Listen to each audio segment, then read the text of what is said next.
বর্জ্য ব্যবস্থাপনাত গাফিলতি পাওয়ার অভিযোগত ঢাকা উত্তর ও দক্ষিণ সিটি কর্পোরেশনের 2 আঞ্চলিক নির্বাহী কর্মকর্তারে সাময়িকভাবে বরখাস্ত করা হয়। শুক্রবার মের 19 তারিখ প্রধানমন্ত্রী তারেক রহমানের নির্দেশত তারার বিরুদ্ধে এই ব্যবস্থা লওয়া হয়।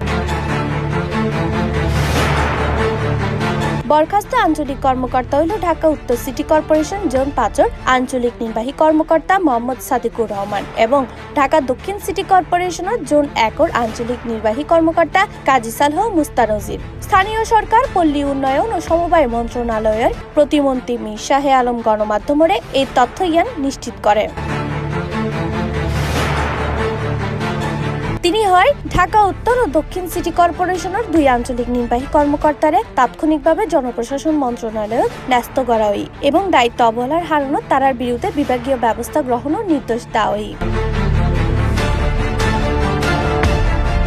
এর আগে শুক্রবার বিয়ালত রাজধানীর কোরবানির পথ অপসারণ কার্যক্রম সরজমিনে ঘুরে দেখে প্রধানমন্ত্রী তারেক রহমান। প্রধানমন্ত্রীর উপপ্রেস সচিব জাহিদুল ইসলাম রনি বিষয়গান নিশ্চিত করে। বিয়াল 4টার দিকে প্রধানমন্ত্রী নিজেই গাড়ি চালাইয়ে নগরীর বিভিন্ন রুট ঘুরে দেখে।